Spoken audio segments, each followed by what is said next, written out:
Vamos começar falando, obviamente, sobre as suas pretensões enquanto presidente da República, né? Por exemplo, qual seria a primeira medida que você tomaria caso estivesse aí à frente da presidência? Vamos lá, no dia 5 de janeiro de 2027. Dia que agora o presidente toma posse do Brasil, graças a Deus, porque antes era de 1º de janeiro, não havia nenhuma autoridade internacional, porque estava tudo no Réveillon.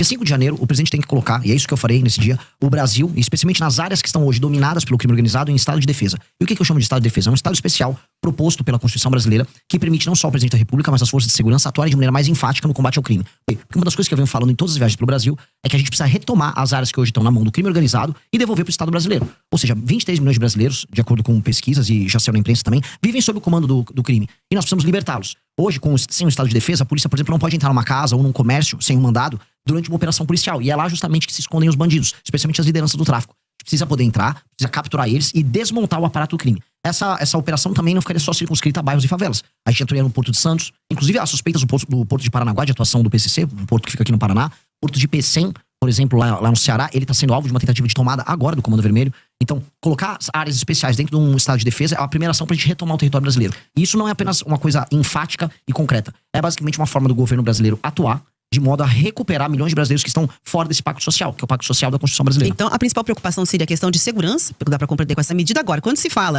né, nessa questão do estado de defesa, há ali uma certa controvérsia em relação a isso. Entende que é uma medida tranquila de ser tomada? Quem é que faria, por exemplo, essas operações todas? Polícia Federal? Não, as polícias estaduais, elas têm autonomia e elas podem atuar junto com o governo federal nisso. A Polícia Federal, ela pode atuar. Forças Armadas podem atuar apenas de maneira auxiliar. Elas não têm nem experiência de combate. E esse efeito seria muito claro. A gente tem um papel hoje no Brasil que não é apenas fático, mas ele é simbólico. A gente está aceitando o Estado brasileiro que milhões de brasileiros vivam à margem da sociedade. Eles vivem basicamente num Estado paralelo com regras paralelas. Então, há de ser enfático nesse tema. Até porque mais radical e mais absurdo é a gente aceitar que o crime organizado exista. Né? A coisa mais maluca que a gente coloca na nossa cabeça é a normalização de um Estado paralelo. E hoje ele é normalizado. Hoje você anda, por exemplo, pelo Ceará, como eu andei, tem cidades inteiras e bairros inteiros. Santa Quitéria é uma cidade tomada pelo Comando Vermelho, bairros inteiros de Fortaleza. Lá tá ali, você vê, o cara picha no muro. Essa área você pode entrar, essa área você não pode entrar. Essa área você pode fazer comércio, essa área não pode. A gente aceitou isso. Ao naturalizar isso, a gente naturalizou o absurdo. Mas depende do presidente da República pura e simplesmente essa definição, como você traz? Primeiro depende do desejo da população em votar num presidente que tem essa agenda. Então ela tem que ser majoritária na sociedade civil. Então, ao invés de eu ficar jogando platitudes, vir aqui e falar, não, eu quero lutar pelo povo. Eu não vou fazer platitude. Eu estou falando, olha, é uma eleição plebiscitária. Se você quiser um combate enfático ao crime organizado, você vai votar no número do meu partido, 14. Se você não quiser, tá tudo bem. Você pode votar 22 no Flávio, você pode votar 13 no Lula. Votem quem quiser. Pra mim é uma questão plebiscitária. Por isso que eu tenho que ser muito honesto. Eu vou propor primeiro, como proposta, já pra sociedade civil. E todo mundo vai saber que essa é a primeira coisa que eu farei.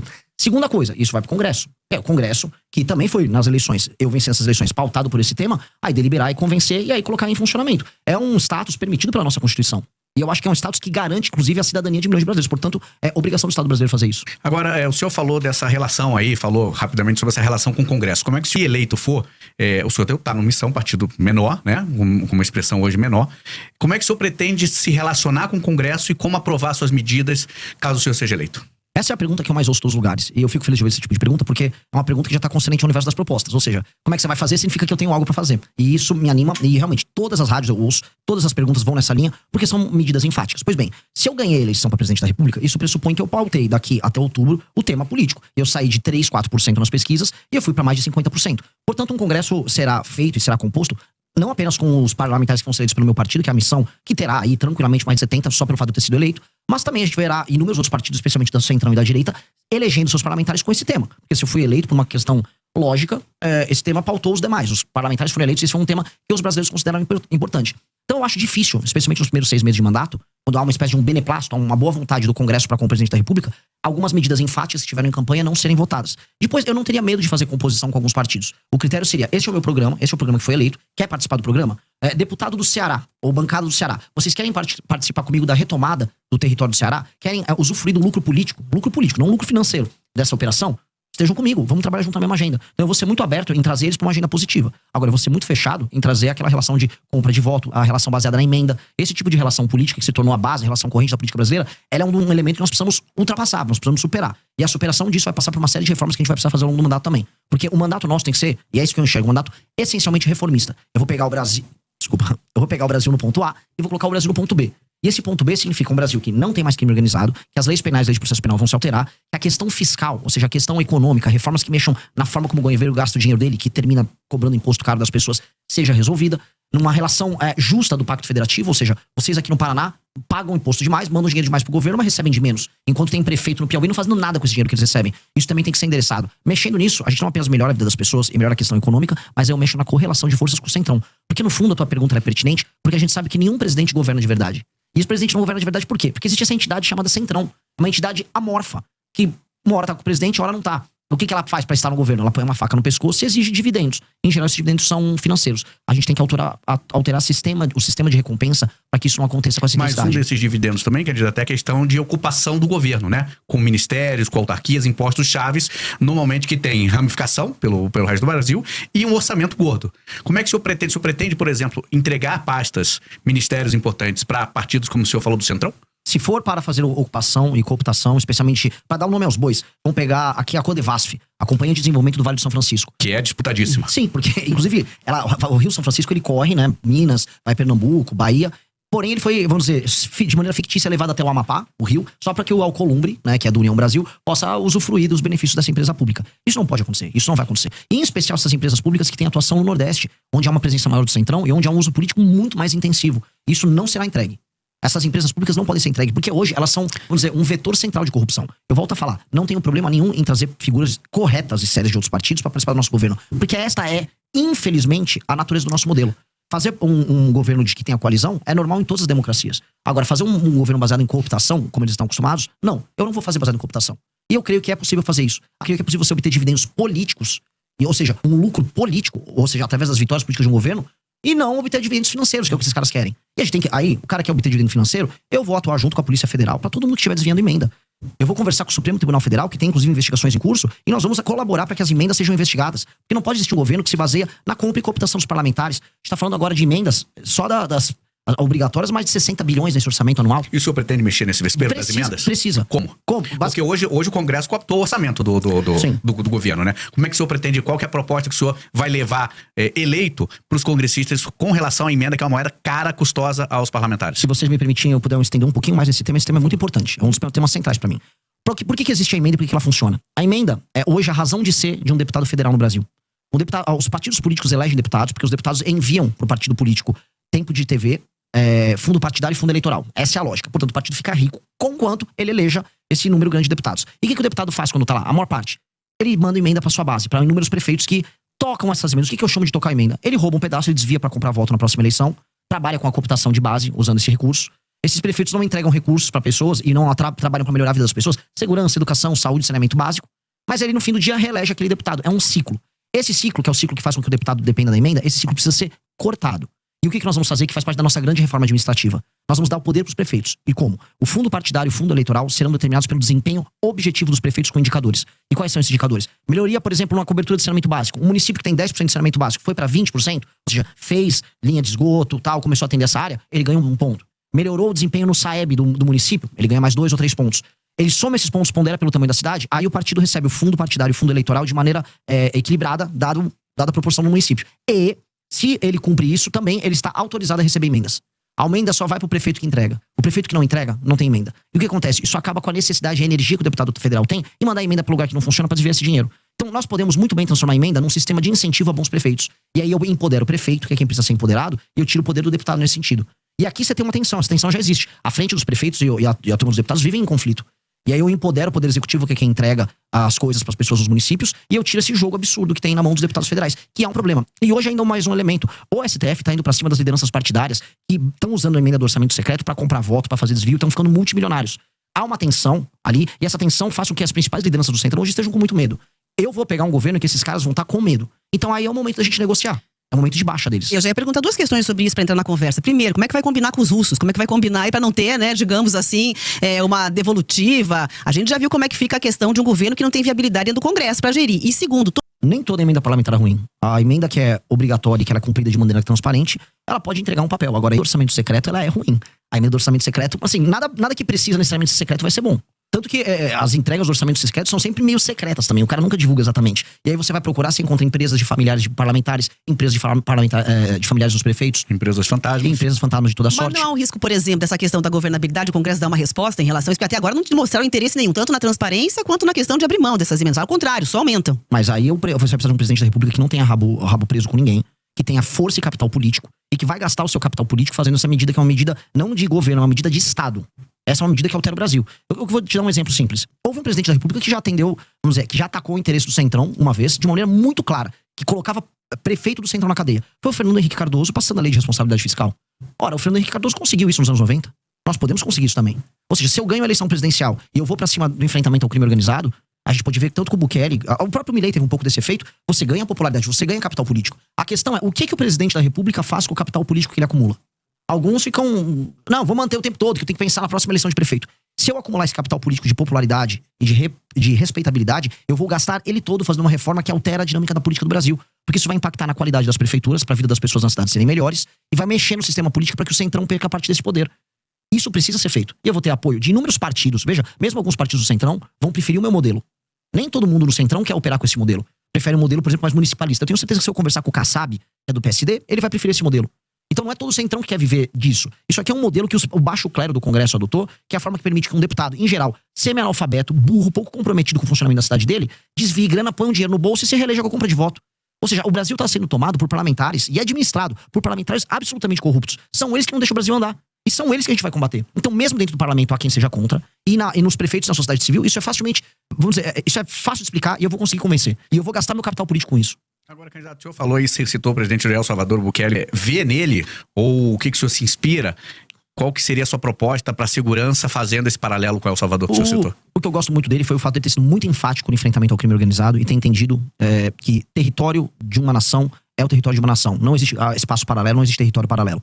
O Bukele, ele fez isso, ele pegou uma das nações que eram mais inseguras das Américas e transformou naquela que é hoje, em termos estatísticos, falando de homicídio, a nação mais segura das Américas. Mas há também denúncias de abusos lá, né? Bom, antes havia muito mais denúncias de abuso, simplesmente porque as pessoas morriam em um número muito maior. Agora, o Estado fez isso com a aprovação das pessoas e com a aprovação do Congresso. Erros e falhas, um eventual erro policial sempre haverá. A polícia não é perfeita, assim como políticos não são perfeitos e seres humanos não são perfeitos. Seria um efeito colateral? A questão é se você já vive ou é efeito colateral, que viver na mão do crime.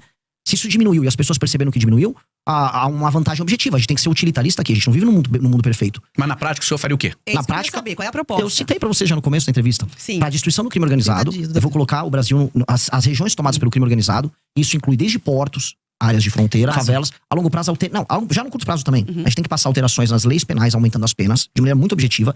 E nas leis de execução penal, a gente tem que acabar com artifícios como a progressão, a saidinha, para que a pessoa cumpra a pena dela. Porque o que a gente precisa fazer é alterar o sistema de incentivos que nós temos para que o bandido continue cometendo crime. O que está demonstrado? É quase aquele princípio Pareto. Poucos bandidos cometem a maior parte dos crimes. Eles são sempre reincidentes.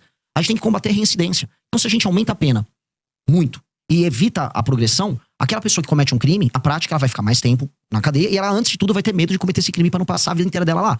E o reincidente, que é o maior problemático, bom, esse aí, só sendo muito idiota em continuar cometendo crime. Haverá sempre um reincidente idiota, porque as pessoas, por vezes, são idiotas, cometem crimes baseados em impulso, e esse cara vai ter que ser parado. Então, a polícia tem que ter meios de ação, as leis têm que evitar a progressão, e com base nisso, a gente vai conseguir reduzir muito, não apenas o número de homicídios, porque a gente tem números de guerra de homicídio no Brasil. O Brasil tem 22 mortos a cada 100 mil habitantes. A Ucrânia vive de 4 a 5 a cada 100 mil habitantes, em guerra. A gente tem que jogar o Brasil, no mínimo, para 4 a 5, pra gente ficar no status de guerra na Ucrânia. E o número de assaltos e roubos tem que cair vertiginosamente. Outra coisa, existe muita violência contra a mulher e isso está demonstrado. Não só violência em casa, uma violência na rua. Foi entendida a mulher como uma pessoa que tá num status mais frágil para receber um homem que vai botar uma arma, ela entrega as coisas. Os crimes de natureza sexual estão aumentando com relação às mulheres e a sociedade está ficando escandalizada com isso. É uma sensação de segurança geral. Então isso precisa ser dado de volta para as pessoas. Nominalmente, a gente tem o direito de ir e vir. Agora, eu duvido que minha irmã sinta que ela tem o direito de ir e vir na sociedade brasileira.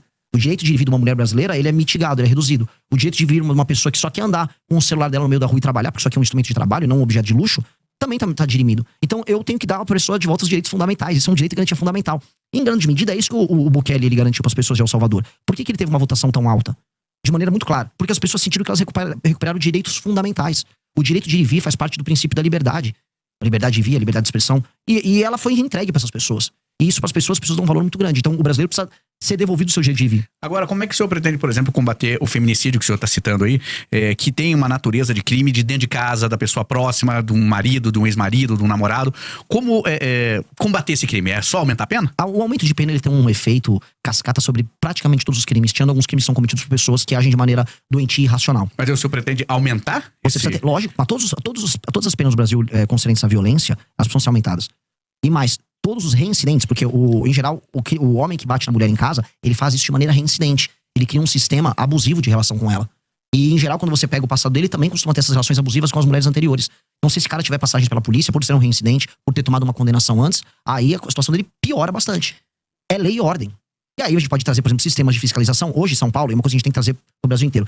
Existe um sistema de câmeras, né? O Sampa... Smart Sampa, desculpa. Ainda bem que você lembrou, ótimo. O Smart Sampa, ele reconhece o rosto das pessoas. Você reconhecer o rosto de um marido agressor que recebeu denúncias e você poder abordar ele com a polícia na rua, facilita isso.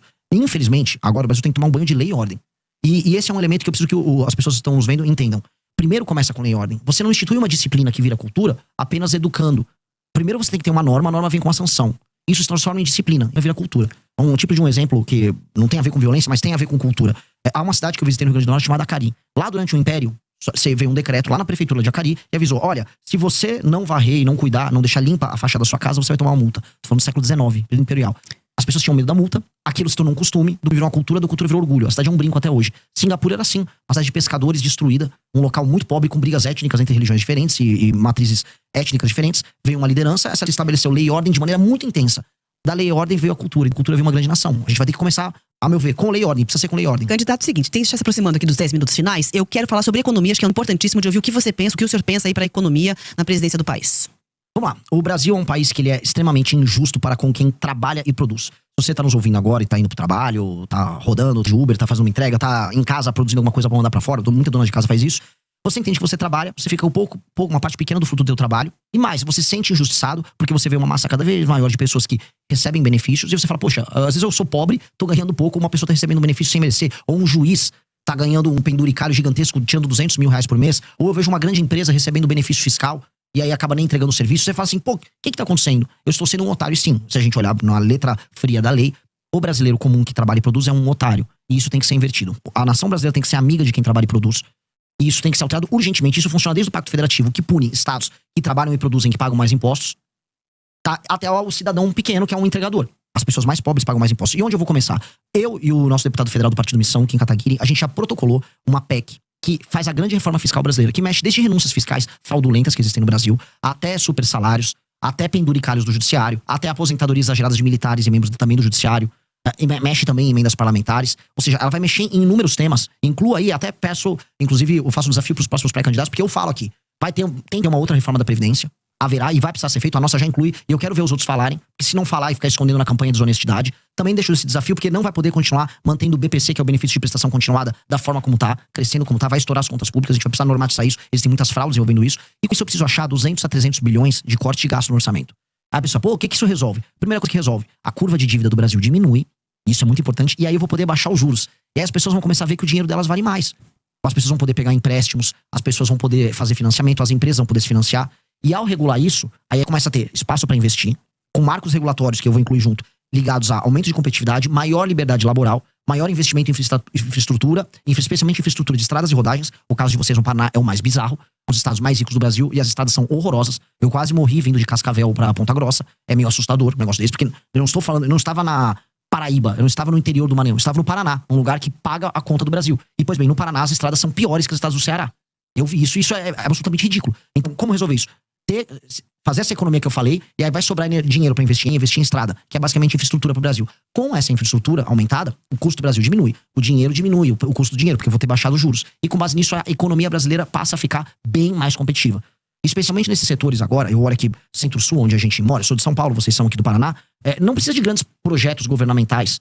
O governo pode atuar em uma outra área aqui, a gente pode trazer data center pro Paraná por conta de Itaipu, não seria um problema. Agora, lá no Nordeste, que é uma região que está muito empobrecida, a boa parte das pessoas vivem de auxílios, aí o governo vai ter que atuar, fazer zonas econômicas especiais voltadas para exportação, especialmente produtos industrializados, fazer como o Vietnã fez, a Índia fez, e a gente vai ter que olhar para lá, porque resolver o Nordeste, eu falo aqui pros paranaenses, eu resolvi a questão da população do Nordeste trabalhar, significa menor migração pra cá, menor pressão nos serviços públicos que vocês têm aqui, maior qualidade de vida e felicidade para as pessoas que vivem lá. Eu vi aquelas pessoas, são pessoas trabalhadoras no Nordeste. Eu conversei com elas, elas querem o emprego delas lá. O cara não quer ter que sair do Maranhão pra vir trabalhar em Curitiba, ou trabalhar em Florianópolis, ou trabalhar em Goiás, longe da família dele, comendo uma comida diferente, às vezes morando numa favela. Ele quer ter um trabalho lá, e dá pra ter um trabalho lá. Então nós vamos trabalhar fortemente, parceria com a agricultura brasileira, parceria com empresas públicas como a Embrapa, pra fazer a construção de um complexo no Nordeste. Agora o senhor citou aqui rapidamente reforma do Código Penal, reforma da Previdência, reforma administrativa, reforma política, reforma até na questão eleitoral de fundo partidário.